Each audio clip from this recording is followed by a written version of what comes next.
Olá pessoal, tudo bem? No vídeo de hoje vamos falar aí sobre algo que pode escalonar num aumento em termos de problema geopolítico, que é a crise na Ucrânia. Mas antes de mais nada, eu peço sempre aí que você se inscreva no canal, que você curta, que você compartilhe, porque o meu objetivo é estar trazendo vídeos informativos para você, de modo bem resumido, para que você possa aí tirar suas dúvidas, conhecer assuntos novos. Qualquer dúvida, você coloca aqui nos comentários, tá? Vamos lá, vamos lembrar um pouquinho aí o que está acontecendo na Ucrânia. Para quem não se lembra, ou estava sumido aqui nos noticiários, em 2014 a gente começou a ter distúrbios na Ucrânia quando o presidente Viktor Yanukovych se recusou a assinar um acordo de associação com a União Europeia, isso em 21 de novembro de 2013. E aí um movimento político organizado, conhecido como Euromaidan, ele queria que a Ucrânia tivesse mais laços com a União Europeia. Por quê? Porque a Ucrânia é considerado pela Rússia como seu quintal. Eu já vou explicar essa questão, por que a Rússia considera a Ucrânia seu quintal. Então a Rússia, ela sempre viu a Ucrânia como sua zona de influência. Vamos lembrar o que é uma zona de influência. Os grandes países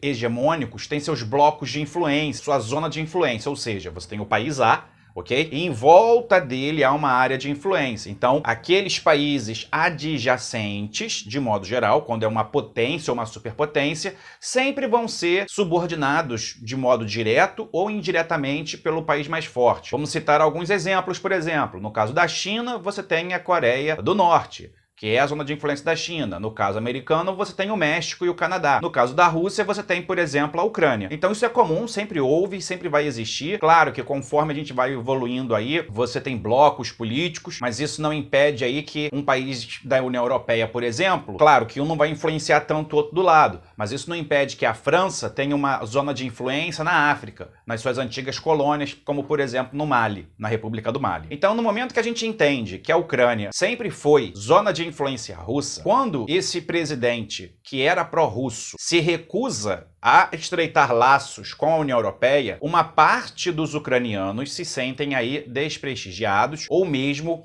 se sentem agredidos, porque a gente tem que entender um pouquinho da Ucrânia. Vai aparecer aí no mapa, aqui no vídeo, a Ucrânia ela pode ser dividida em dois grandes grupos: os ucranianos e os russos. Na parte leste da Ucrânia, majoritariamente a população é russa, se considera russo e fala o russo. Na parte oeste da Ucrânia, majoritariamente essa população fala ucraniano e se considera ucraniano. E aí esse movimento Euromaidan, ele vai começar aí então a fazer protestos pegando carona na Primavera Árabe. Aqui no Brasil, fazendo um paralelo, a gente vai ter aí as jornadas de 2013, 2014, contra a Copa, contra a Dilma. Então, o mundo, de modo geral, estava bem efervescente quando a gente pensa, por exemplo, na questão de movimentos sociais. E esse grupo Euromaidan vai, então, depor esse presidente, vai depor o Viktor Yanukovych e vai ter uma nova eleição. Paralelo a isso, esse grupo, o Euromaidan, ele vai começar a crescer muito na Ucrânia, e o leste da Ucrânia, que era mais ligado à Rússia, se considera russo, não vão concordar com essa política da deposição. E aí a gente vai ter aí a revolução na Ucrânia. Quando ele é destituído, o Viktor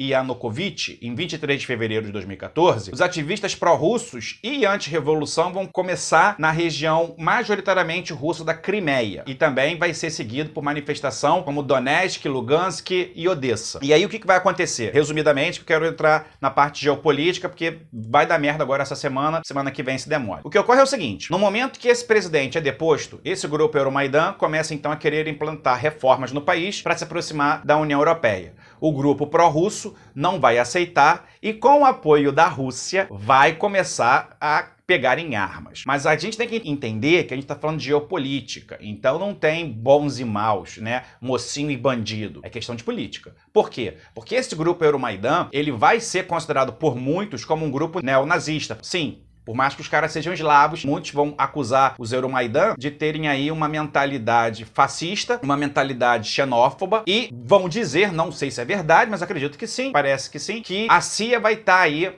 por trás, financiando esses grupos. Por sua vez, obviamente, a Rússia não vai deixar barato, óbvio. O que a Rússia vai fazer? O querido presidente Vladimir Putin vai mandar tropas para a Ucrânia. Mas, Bruno, ele não pode mandar tropa para a Ucrânia.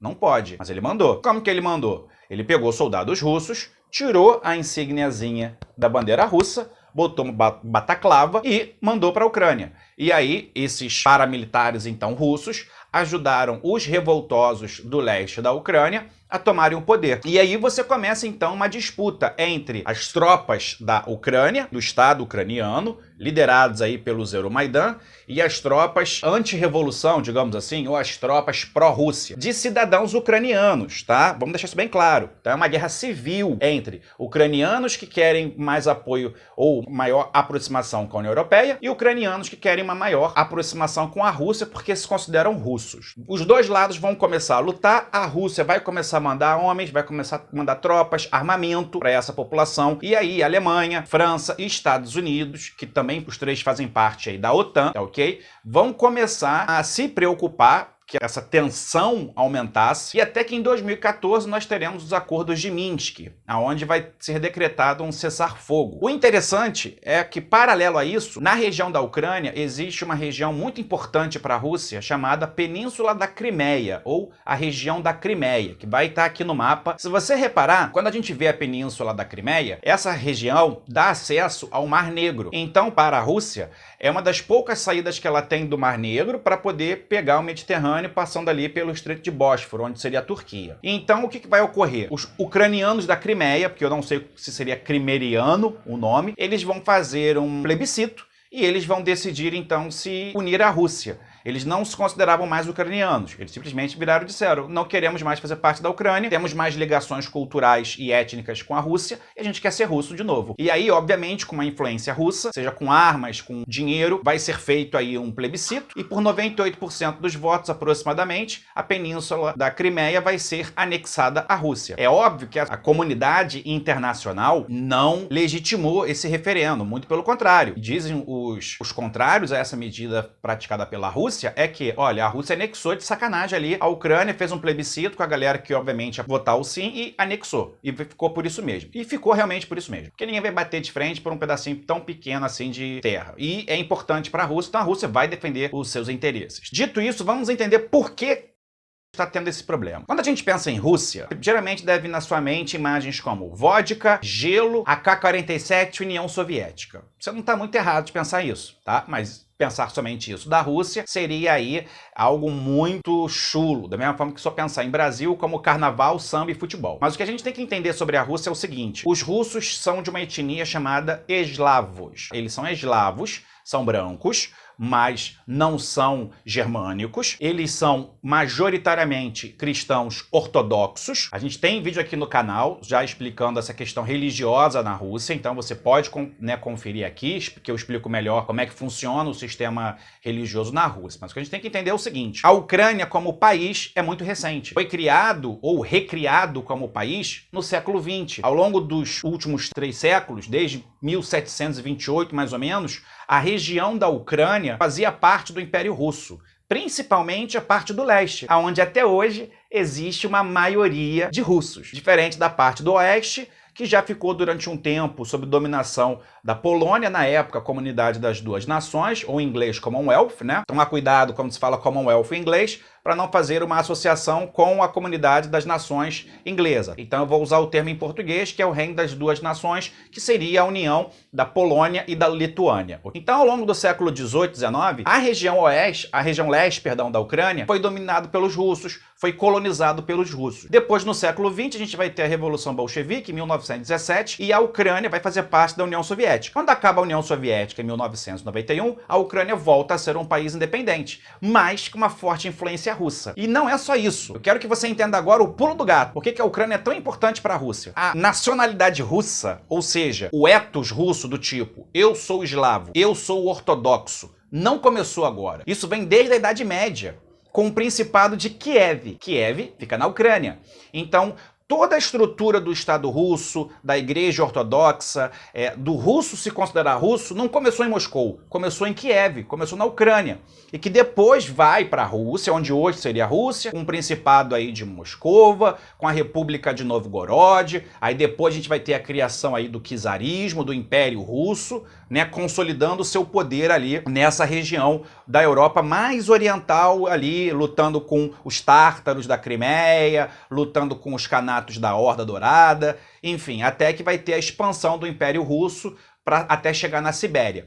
Mas eu quero que você entenda isso. O russo, quando olha para a Ucrânia, ele não pensa Ucrânia, ele pensa terra dos meus antepassados. não antepassado físico, mas espiritual. Entende? Há uma ligação muito forte. E esses ucranianos que moram na Ucrânia, na parte do leste, não se consideram ucranianos, se consideram russos. Porque olha que doido, a União Soviética, hoje, né, quando ela acaba em 91, vai ser criada uma caralhada de países. Então imagina que, de repente, eu que tenho 37 anos, eu nasci em 83. Então, de repente, se eu tivesse nascido na União Soviética em 1983, até 91 eu era soviético. Em 91 eu virei ucraniano. What? Entende? Mas a minha mentalidade é, eu sou russo, ponto. Ainda que você tenha uma cultura própria na Ucrânia, né, um movimento todo aí do nacionalismo ucraniano, mas uma boa parte da Ucrânia é russa, se considera russa, e por isso tivemos essa guerra civil. E por que eu tô gravando esse vídeo agora pra você? Recentemente, os russos começaram a pegar suas tropas, seus canhões, seus tanques, começaram a fazer manobras de defesa e começaram a colocar, vamos botar uma linguagem fácil, começaram a estacionar os blindados na fronteira com a Ucrânia. Obviamente que agora a Merkel já ligou pro Putin, o Biden já tá ficando desesperado, tipo, o que eu faço? Por quê? Porque a Rússia botou as tropas dela, uma parte das tropas, na fronteira com a Ucrânia, na região autônoma de Donbass, né, dessa república pró-Rússia, né, ali bem na fronteira, alegando o seguinte, olha, é meu território, eu tô aqui na minha fronteira, meu ladinho, eu ponho minhas tropas onde eu quiser. Eu posso colocar aqui, eu posso colocar lá na Sibéria, eu posso colocar no Círculo Ártico, se eu quiser. É território meu. Eu não tô invadindo a casinha de ninguém. Tô aqui no murinho, só olhando. Se der merda do seu lado do muro, o meu lado do muro tá protegido. E aí, qual é o problema? Por que a Rússia fez isso? Não é de hoje, tá? Não é de hoje. Nos últimos 10 anos, a OTAN, descaradamente, a Organização do Tratado do Atlântico Norte, tem feito exercícios militares próximos da fronteira russa. E a OTAN tenta, de toda forma, isolar a Rússia da Europa, do tipo, pegar todos os países da Europa Oriental, Polônia, Bulgária, os países do Báltico, e trazer para sua esfera de influência, batendo de frente com aquilo que eu falei no início do vídeo, que é a esfera de influência dos russos. E agora, recentemente, então, a Ucrânia decidiu, olha que excelente ideia, talvez entrar para a OTAN. Por que não? Porque aí vai ter a proteção contra os russos. O problema é que os russos não vão gostar disso. E aí a gente tem que pensar que os russos não estão sozinhos. Se a merda estourar realmente, uma terceira guerra mundial, algo do tipo,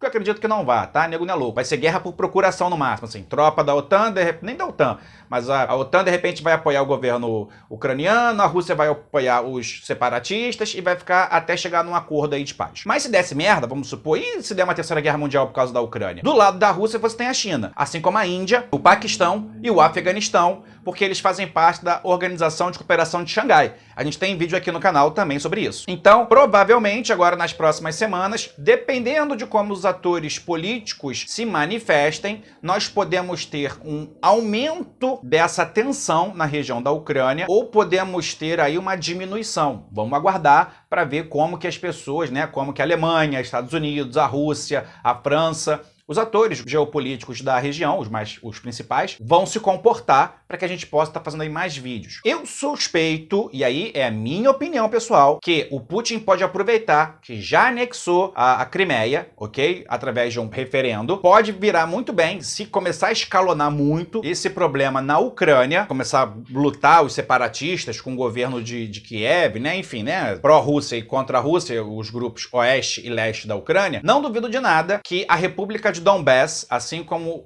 a parte leste da Ucrânia, que já quer ser anexada pela Rússia, decidam de fato pegar em armas e falar assim, ó, a partir de hoje, nossa república quer se unir à Federação Russa. Queremos ser russos. E aí a Rússia vai anexa e aí você vai ter a Ucrânia dividida. Pode acontecer? Pode. Mas aí é um jogo de xadrez. Porque uma coisa é um pedacinho pequeno na Crimeia, outra coisa é metade de um país. Ainda, repito, que essa parte leste do país seja majoritariamente russa, se considerem russos de corpo e alma. Vamos lembrar também que tanto a CIA, aí do lado dos Estados Unidos, quanto a Rússia, com seu serviço secreto, influenciam a Ucrânia, os jogadores, né, os agentes políticos na Ucrânia, seja o pessoal Euromaidan, pró-União Europeia, ou os revoltosos de Donbass, pró-Rússia. E sem esquecer, muitas pessoas de várias partes do mundo criticam, muitos dizem que com razão, a galera do Euromaidan, justamente por terem aí um pensamento neonazista. Fica aí esse vídeo, espero que você tenha gostado. Qualquer dúvida, você coloca nos comentários. Um grande beijo e até a próxima.